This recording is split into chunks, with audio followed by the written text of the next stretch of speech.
The Vanderbilt Center for Teaching provides a clear and succinct definition of what classroom assessment techniques are. According to their definition, classroom assessment techniques, sometimes referred to as CATs, are generally simple, non-graded, anonymous, in-class activities designed to give you and your students useful feedback on the teaching and learning process as it is happening.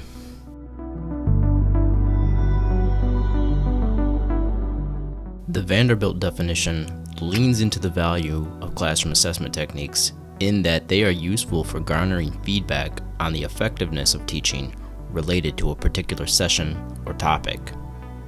Generally, we do a good job of telling students what they should expect to learn during a session. But how do you know if students have actually learned what you expected they would? How do students self-assess themselves? If you're looking for a way to glean such information in real time, classroom assessment techniques are an excellent means to do just that. For instructors, classroom assessment techniques provide just-in-time feedback about students' understanding. Is how you're presenting a particular topic resonating with students in such a way that meaningful, long-term retention will be the outcome students experience? Furthermore, the feedback that you get from classroom assessment techniques provide valuable insights without the work associated with traditional assessments, such as quizzes, tests, or other written submissions from students. Conversely, classroom assessment techniques provide an excellent opportunity for students to monitor their learning in real time, so that effective interventions can happen sooner if needed. Also, providing opportunities for students to test their knowledge shows that you care about their success in your course.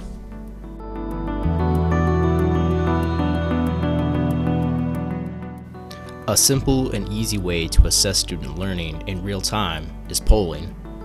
Polling fits the definition of a classroom assessment technique provided by the Center for Learning at Vanderbilt in that it is often anonymous and ungraded. It's a type of formative assessment that is easy to implement and can provide to faculty a general overview of students' understanding, while for the students themselves gives insight into their own learning. Polling can be further enhanced when used as a tool for sparking additional conversation. For example, I see that 75% of you indicated that answer A is correct. Does anyone who responded with one of the other choices want to defend their selection? Individual reflection is another type of classroom assessment technique that is easy to implement in real time. Essentially, when you reach a natural pause point in your lecture, give students time individually to consider what they know. This can be facilitated through a case study or question prompt, which students silently consider for 30 to 90 seconds. You might encourage students to bullet point ideas or suggestions and recommend that they be prepared to share their written points aloud upon conclusion of time.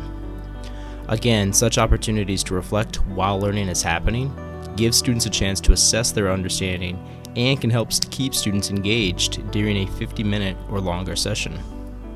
The last classroom assessment technique discussed in this video will be muddiest point, which is a helpful way of determining which singular idea or concept from your session was most confusing to students. To effectively implement this technique, have students share with you, in writing, what was the most confusing concept discussed during your session. You can collect such responses in a number of ways, including written responses on scraps of paper, email, or one-question poll, just to name a few. Once you receive students' responses, review them and identify 1 to 3 themes you see. As you determine what was most confusing to students, create a brief follow-up resource for students, such as a guide or explainer video, to reiterate the details of those ideas students didn't understand the first time. By doing so, you again give students a chance to self-assess what they know or don't know, and you show students that you genuinely care about their success relative to the content you teach.